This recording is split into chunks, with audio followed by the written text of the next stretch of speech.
Welcome back to another episode of Rock Boys Football. What a night for the Florida Gators. Had their spring game. Going to be recapping just a couple things that we saw, some players that stood out. And you saw some good things. You saw some bad things that you want to work on. And then Xavier Filsaime joining the 2024 class. A very exciting night for Florida Gator fans. You take a look at just the recruiting night they had. A ton of prospects on campus, obviously headlined by guys like DJ Lagway, the 2024 five-star quarterback, Colin Simmons on campus, five-star edge rusher, Jarrett Gibson, five-star running back from IMG Academy. Florida Gators having their spring game on a Thursday night, I know was a hot topic.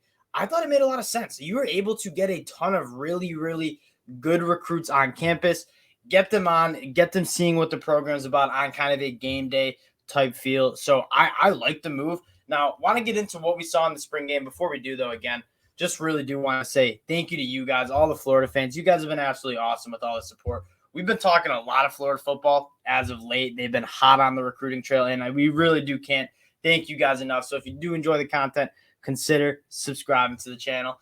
Now, let's get into it. And we're going to start on the defense side of the ball. We'll get to the offense in the quarterback battle. This defense is so exciting under Austin Armstrong. And that was obviously the quarterback battle was the first thing I had on in my notepads, but the defense. I wanted to see what this Austin Armstrong defense looked like, and they did not take that vanilla defense route tonight in the spring game. You saw a lot of different blitzes, and that was kind of the story of last year and kind of what you want to see from Florida in 2023. You want to see better play on third down, right? For what, 50% conversion rate for opposing offenses on third down. Simply not good enough.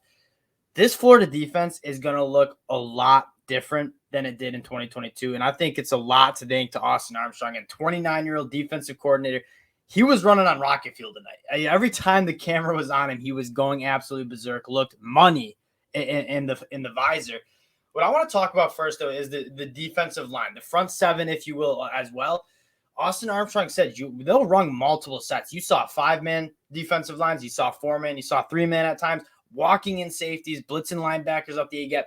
Austin Armstrong was throwing the kitchen sink at this offense, and it was working almost every play. The blitzes that he was dialing up was phenomenal. Now, on a personnel standpoint, Florida struggled most with the depth of that defensive line. You had good players like Gervon Dexter, Brent Cox for a little bit, Princely U.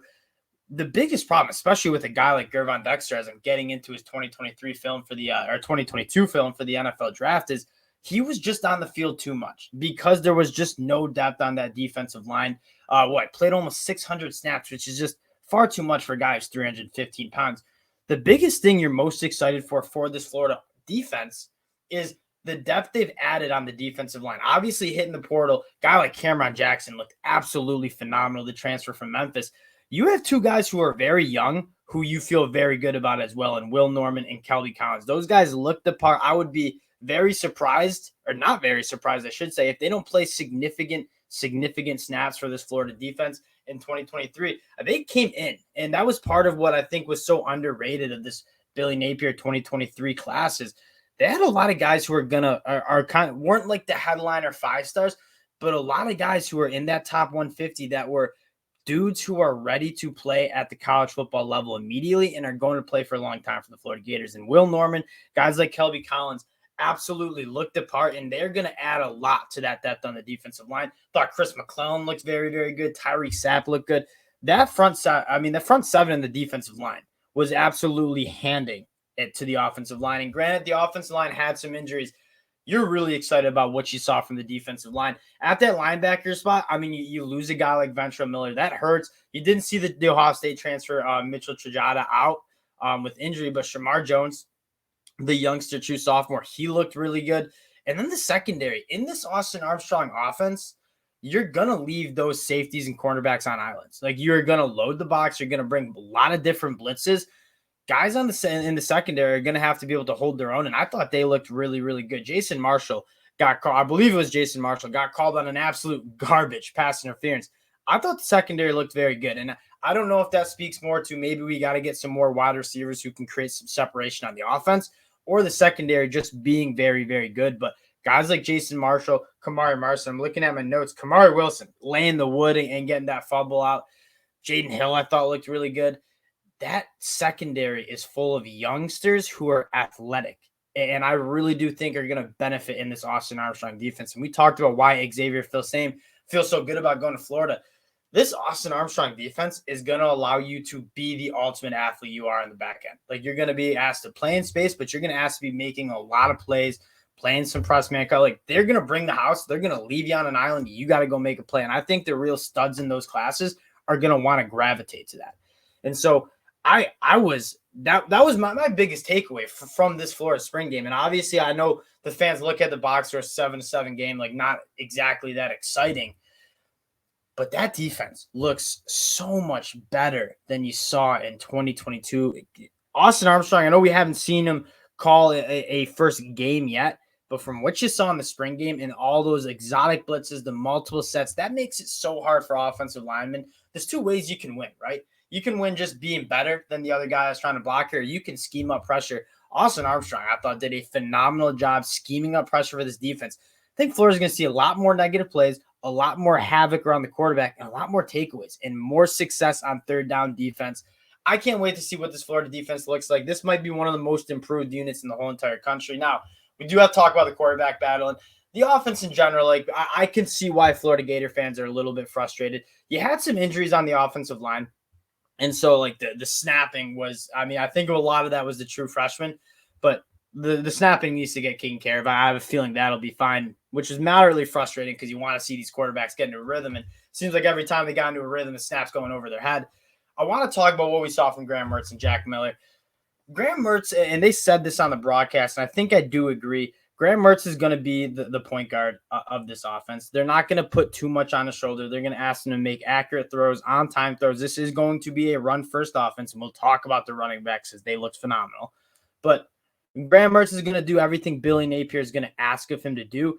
I really was impressed with both quarterbacks in a sense and their ability to extend plays. Like, those pockets were not very good. I thought they did a pretty solid job navigating those pockets.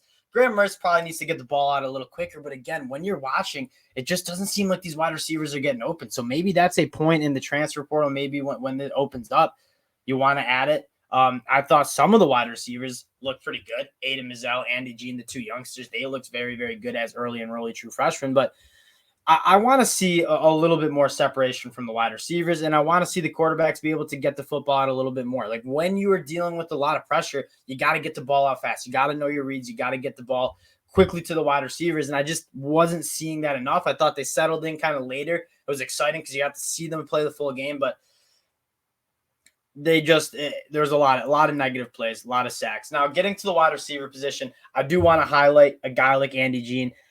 He looks so smooth. Like, Aiden Mizell's the speedster. Drew a defensive holding, which is what you like to see. Worked back to a ball that was nice. But Andy Jean, I thought, was more impressive. And Aiden Mizell was the guy coming in I had circled. But Andy Jean is a very smooth route runner. He's a guy that's going to make it work early because he knows how to run his routes. He knows how to create separation. Caleb Douglas obviously had the fumble. That hurt. Xavier Henderson, a couple of drops. Ricky Pearsall, probably going to be your wide receiver one, but I'm still looking for some wide receivers to step up. And this is something we talked about in 2022. Guys like Justin Shorter, who have the potential to be great, just never really reaching it. I would really like this wide receiver group to kind of reach that. And I would not be surprised if Florida goes on to the transfer portal and tries to add another wide receiver to kind of complement some of the younger guys like Andy Jean, Aiden Mizell, and then Eugene Wilson, who's coming in the summer. Offensive line, a lot of injuries and the snapping problems. I thought they need to do a better job of just picking up those blitzes, and that's really hard. I was almost surprised at some points where Austin Armstrong is just bringing so many different blitzes at this offensive line. You don't normally see that in spring games.